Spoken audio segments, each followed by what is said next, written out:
Alhamdulillah wa kafa wassalatu wassalamu ala nabiyyina al-mustafa wa ala alihi wa sahbihi ila yaumil wafa amma ba'd.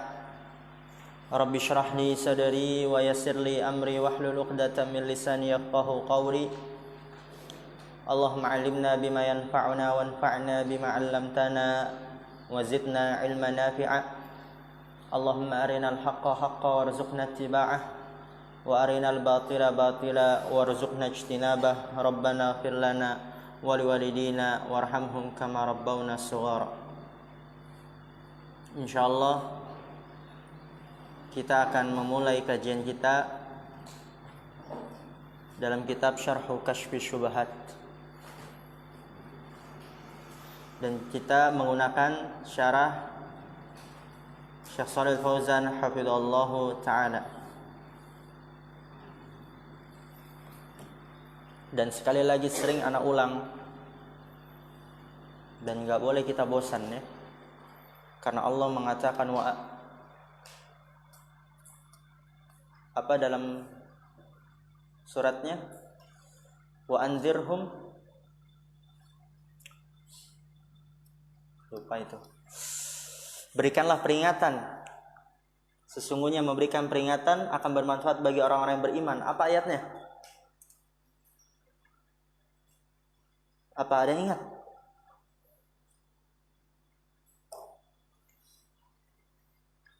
Tanfa'ul mu'minin.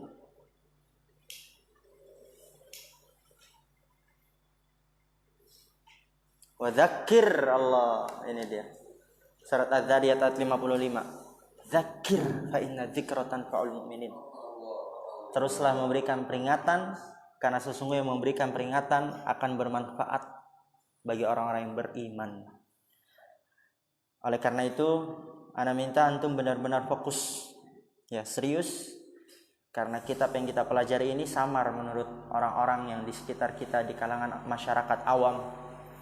Oleh karena itu, kalau antum nggak paham, gagal paham, bagaimana ingin menjelaskan yang samar? Kalau jelas, kemudian antum jelaskan, itu mudah.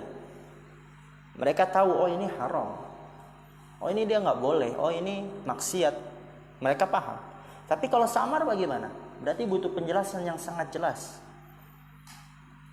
Kalau penjelasannya nggak jelas, sedangkan yang dijelasinya samar, tambah nggak jelas.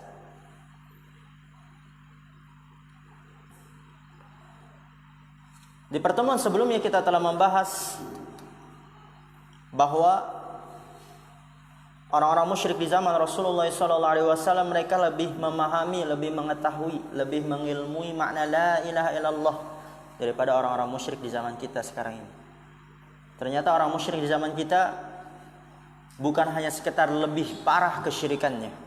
Kita sudah pelajari itu di Qawaidul Arba. Musyriku zamanina aghladu syirkan minal awalin. Orang musyrik di zaman kita lebih parah kesyirikannya daripada orang-orang terdahulu. Bahkan ternyata lebih bodoh juga, lebih jahil, bahlul.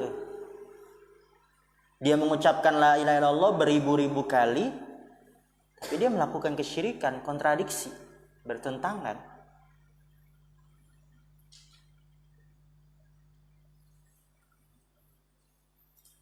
Adapun orang-orang musyrik di zaman Rasulullah, mereka paham. Oleh karena itu mereka nggak mau mengucapkannya, karena mereka tahu konsekuensi dari mengucapkan.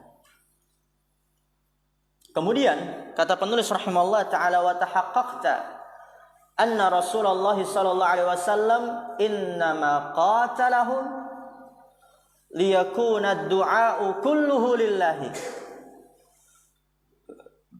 wan nadhru kulluhu lillahi wadh-dhabhu kulluhu lillahi wal istighatsatu kulluha lillahi wa jami'u anwa'il ibadati kulluha lillahi. Wa tahaqqaqta, apabila engkau sudah faham, kalau terlaknya tahaqqaqta, telah terwujudkan oleh kamu. Apabila engkau sudah paham, sudah mengetahui, sudah terwujudkan anna Rasulullah, bahwasanya Rasulullah SAW innama qatalahum liyakuna ad-du'a'u kulluhu lillah. Sesungguhnya Rasulullah SAW tidak lain dan tidak bukan memerangi mereka hanyalah agar doa semuanya milik Allah.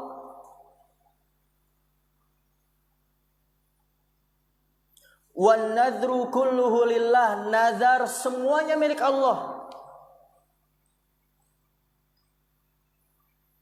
Zabahu kulluhu lillah, sesembelihan semuanya milik Allah. Wal istighatsatu kulluha lillah, dan meminta pertolongan dikala sempit, itu istighatsah. Dikala genting, gawat darurat, mau mati, istighatsah. Diterjang ombak di tengah lautan, minta dengan keras kan? Di waktu genting, istighatsah. Semuanya milik Allah.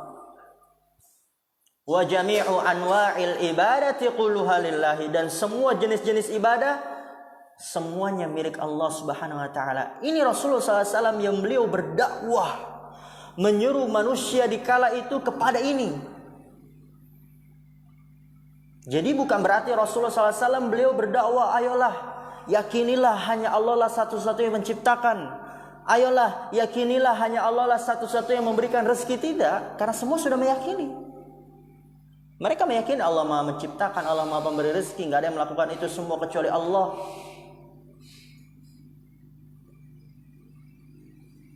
Yang dimana mereka tergelincir dalam perkara tauhid uluhiyah, mempersembahkan ibadah kepada Allah dan juga kepada selain Allah. Dan Rasulullah mendakwahkan, menyuruh mereka untuk beribadah, doa hanya kepada Allah. Nazar semuanya hanya kepada Allah. Karena ada sebagian orang itu dia nazar untuk wali.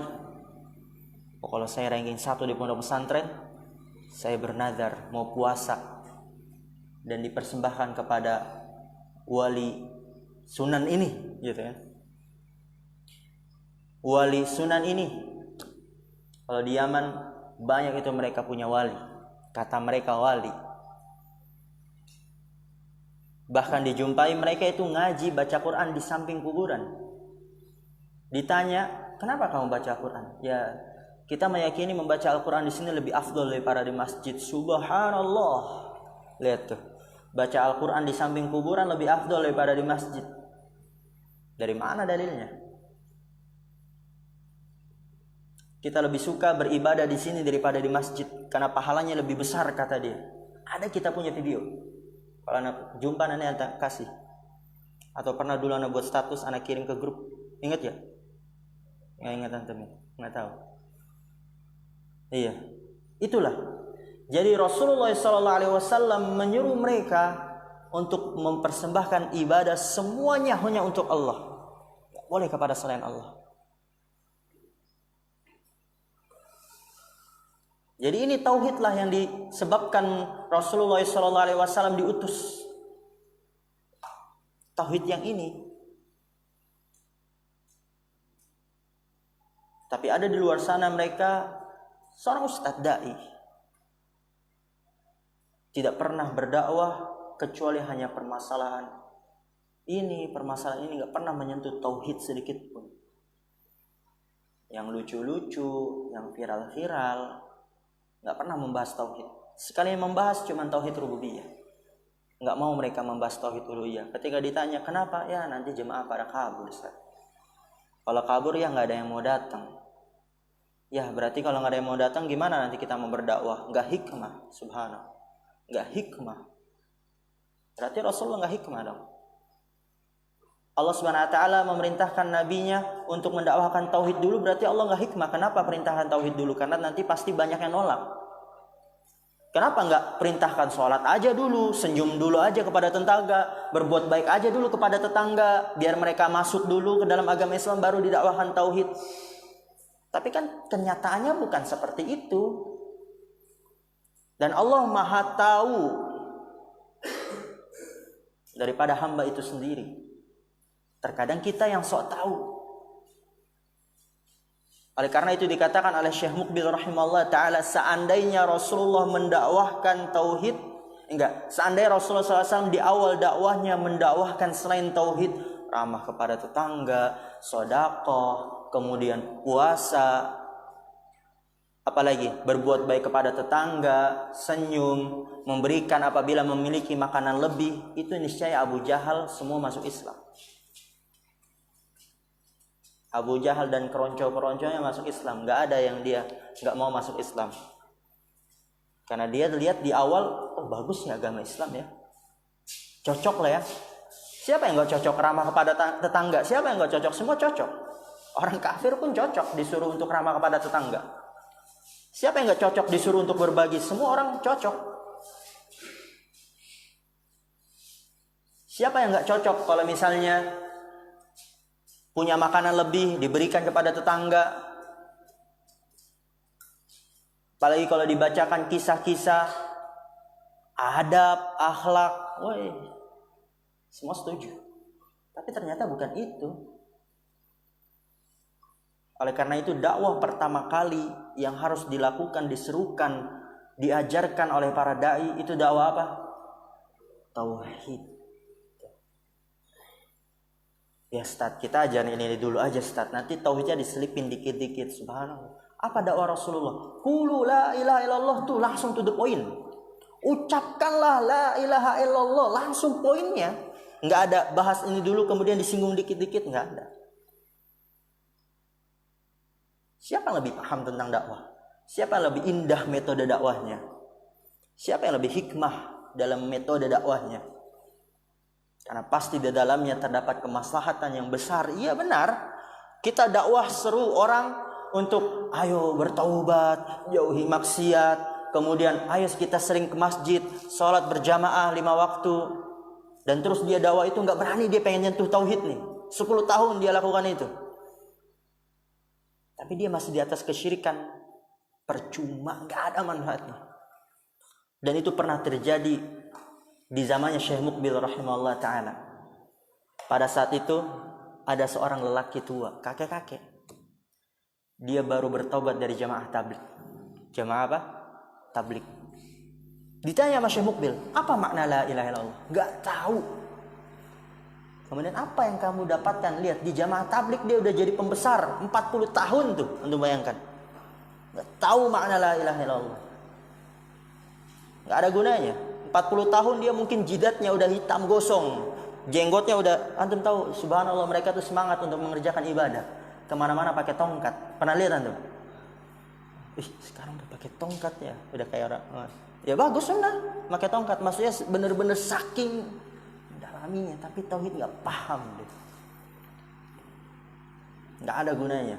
Sholat sampai jidatnya bolong pun, sholat sunnah tahajud 300 rakaat pun, bersedekah 1 miliar pun, dia ajak manusia menuju kepada Allah, seluruh dunia bertaubat melalui tangannya pun, tapi dia di atas kesyirikan, berguna gak? Berguna. Harus kita yakini itu. Jangan kita ragu, apa iya Ustaz, masa gak berguna? Dia sudah melakukan ini itu loh. Iya gak berguna. Kita harus yakini. Kalau kita ragu, waduh subhanallah, ragu kita dengan firman Allah. Dan itu juga pernah terjadi di zaman Rasulullah SAW.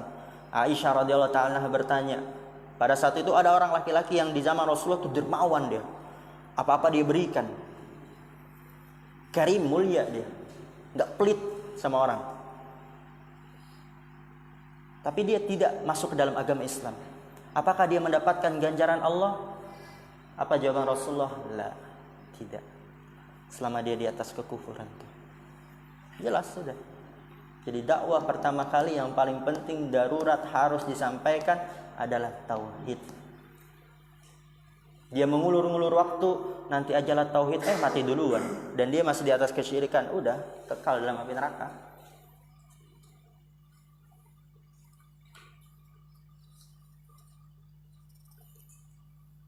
Kita baca dulu catatan kaki nomor 15. Ingat ya, nanti mulai Senin dipersiapkan yang baca.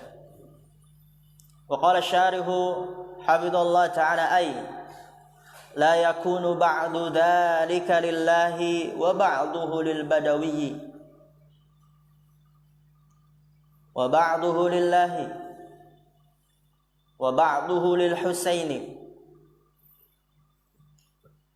la budda an yakuna ad-du'a'u kulluhu lillahi wadh-dhabhu kulluhu lillahi wan-nadhru kulluhu lillahi wa sairul ibadati kulluha lillahi wa hadha huwa ad-dinu as-sahih.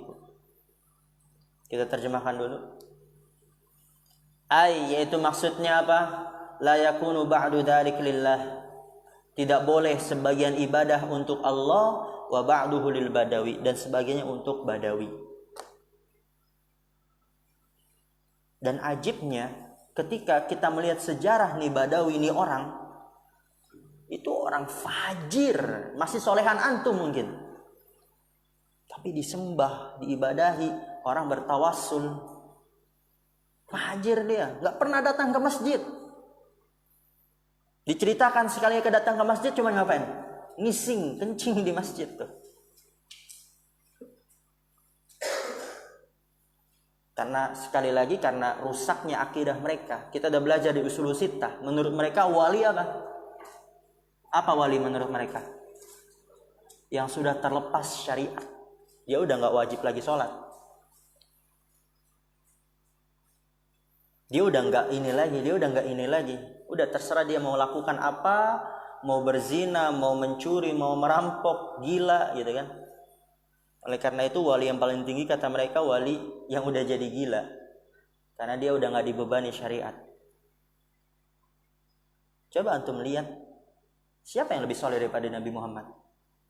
Ke bawah lagi, siapa yang lebih soleh daripada Abu Bakar, Umar, Utsman, Ali radhiyallahu ta'ala anhum jami'an? Nggak ada di zaman kita ini. Dan mereka beribadah kepada Allah hatta ya'tiyakal yaqin. U'bud rabbak wa'bud rabbak hatta ya'tiyakal yaqin. Sembahlah Rabbmu sampai datang kepadamu kematian. Maka ini menunjukkan bahayanya seseorang salah dalam belajar. Dan antum ketika di rumah harus memilih kepada siapa antum belajar. Ketahuilah sebagaimana dikatakan oleh Imam Ibn Sirin, inna hadzal ilma dinun. Fanzur amman ta'khudhu dinakum. Sesungguhnya ilmu ini adalah agama nih. Maka perhatikanlah dari mana kalian mengambil agama kalian. Ustaz kan dia Islam, Ustaz yang disampaikan baik, ya kita ambil baiknya, buang buruknya. Ya Allah, subhanallah, antum udah pintar tahu yang mana yang buruk gitu kan. Tahu dari mana antum itu buruk? Berarti antum lebih pintaran antum daripada ustadznya yang antum datangi. Karena antum tahu ini buruk. Itulah mereka. Badawi. Wa ba'duhu lillah wa ba'duhu lil Husaini. Enggak boleh sebagian untuk Allah dan sebagian untuk Husain. Siapa Husain? Cucu Nabi sallallahu alaihi wasallam.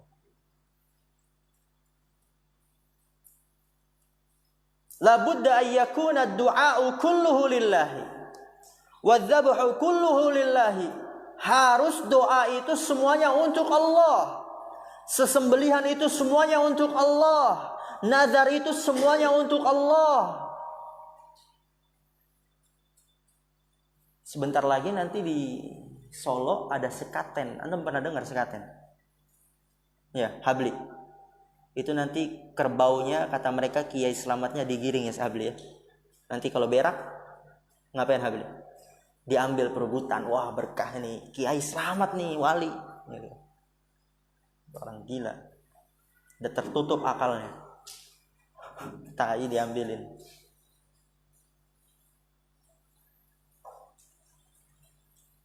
Dan orang-orang Syiah juga gitu mereka. Tai imamnya perebutan mereka. Dan mereka berlomba-lomba untuk memberikan istrinya kepada imamnya. Wah imam nih, setubuhi istri saya. Wah imam ini. Dan juga ternyata banyak di Indonesia dari orang-orang yang dikatakan Habib Wali. Yang baru viral apa? Film apa? Walid. Dan itu ternyata banyak walid Indonesia. Dan dibongkar. Allah perlihatkan di situ. Kata mereka, wah ini dia orang soleh nih, wali. Biar rahim istri saya berkah, nanti lahir anak yang dia tumbuh di atas keberkahan. Udah zinain aja dulu nih wali. Hubungin dulu aja, disetubuhin aja dulu. Lihat, subhanallah, nggak ada rasa cemburu. Kita lanjut. Amma an takuna al-ibadatu mushtarikatan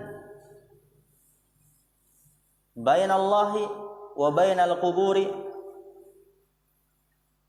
wal adrihati wal awliya'i was salihin fahada laysa huwa at-tauhid, bal hadha huwa dinul musyrikin. Wa in kana sahibuhu ya'tarifu bit-tauhidir rububiyyati wa yasumu wa yusalli wa yahujju wa ya'tamiru ila ghairi dzalik. Tapi sebagian orang takut mau dakwah tauhid. Ustaz, kalau kita dakwah tauhid nanti akan dimusuhi. Udah dari dulu dimusuhi tuh. Dan ingat, bukan berarti ketika kita dimusuhi dakwah kita gagal, enggak hikmah. Bukan itu tolak ukurnya. Kalau begitu cara mainnya berarti dakwah Rasulullah enggak hikmah. Kan Rasulullah dimusuhi. Kata pensyarah rahimahullah ta'ala, amma an takuna al-ibadatu mushtarikatan, adapun apabila ibadah itu berserikat antara Allah dan antara kuburan. Ya, diberikan kepada Allah juga diberikan kepada kuburan, itu berserikat, bekerja sama. Dan pemakaman wal auliya'i was salihin, dan para wali dan orang-orang saleh. Hadza laisa huwa tauhid, ini dia bukan tauhid. Bal hadza huwa dinul musyrikin, bahkan ini adalah agama orang-orang musyrik. Yang Allah hukumi musyrik, yang Allah hukumi kekal dalam api neraka. Ustaz, tapi dia meyakini Allah Maha Pencipta, Allah Maha Pemberi rezeki. Iya, wa in kana sahibuhu ya'tarifu bi tauhidir rububiyyah. Walaupun orangnya, pelakunya meyakini tauhid rububiyah. Ustaz, dia sholat, Ustaz, dia puasa, zakat, dia sedekah, berhaji berpuluh-puluh kali. Iya. Wa yasumu wa yusalli wa yahujju wa ya'tamiru ila ghairi dzalik. Walaupun dia puasa, walaupun dia salat, walaupun dia berhaji, walaupun dia umroh dan lain sebagainya, dia melakukan kesyirikan, berserikat, memperserikatkan ibadahnya kepada Allah dan kepada selain Allah, itu agama orang-orang musyrik. Jadi beribadah jangan pakai perasaan. Ustaz, dia kan udah begini-gini, Ustaz, dia udah begini, masa sih kita hukumi? Tuh, lihat perasaan.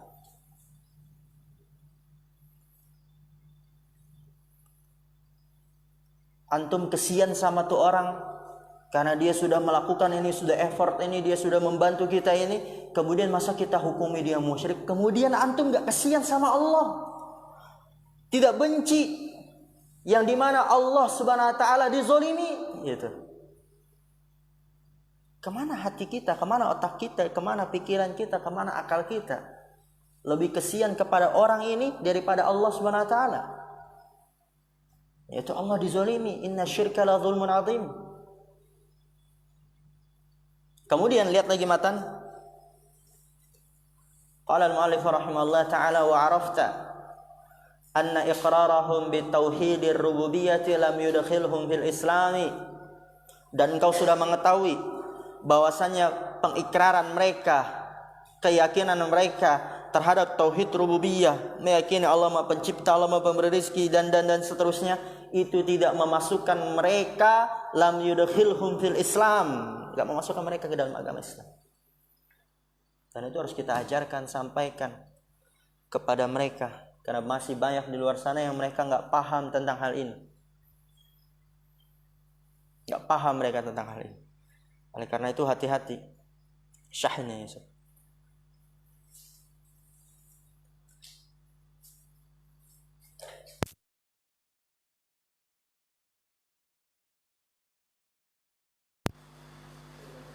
Huna syahn liyakun amama Yusuf hatta yasma'.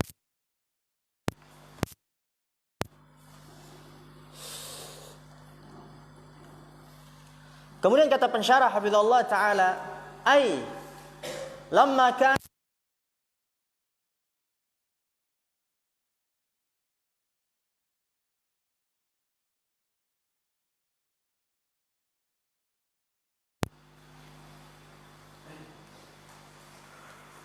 kata pensyarah rahimallahu taala, lamma kana iqraruhum bitauhidir rububiyyati alladhi dzakarahu Allahu anhum wa sajjalahu alaihim lam yudkhilhum fil islami dalla ala anna at-tauhid al-matluba laysa huwa tauhidur rububiyyati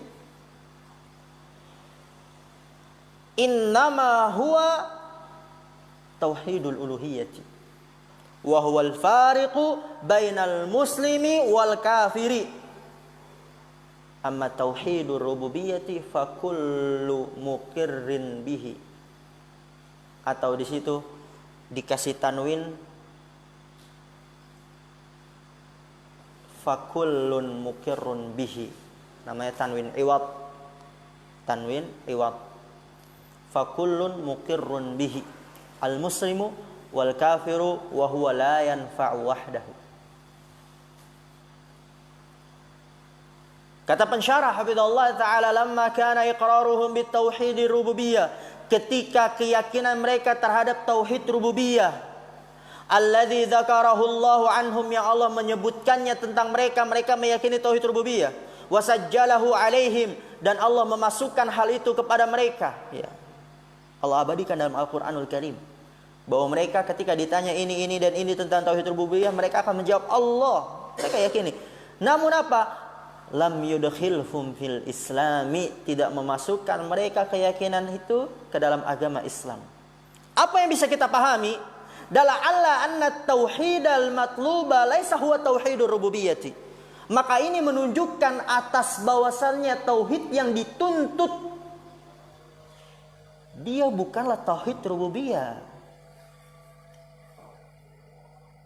Bukan itu yang dimau. Bukan itu yang dimaksud, bukan itu yang diharuskan untuk diikrarkan dan diyakini. Bukan itu tujuan diturunkan Al-Quran, bukan itu tujuan diutusnya para rasul.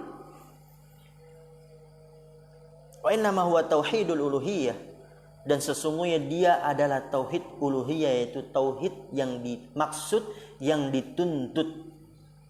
Wa huwal fariqu bainal muslimi wal kafir. Dan tauhid inilah dia al-fariq, bukan faruk ya. Al-fariq. Ya, fokus. Dia adalah pemisah. Bisa juga pembeda antara muslim dan kafir. Ini dia tauhid uluhiyah. Dia mempersembahkan ibadahnya kepada Allah, muslim. Dia berikan sesembahannya itu kepada Allah dan juga kepada selain Allah walaupun sedikit, kafir. Pemisah tuh dia. Pembeda tuh dia. Amma tauhidur rububiyyati, adapun tauhid rububiyah, fakullun muqirrun bihi. Semua orang mengikrarkannya. Kita udah pelajari tauhid rububiyah itu adalah tauhid yang semua orang terfitrahkan dengannya.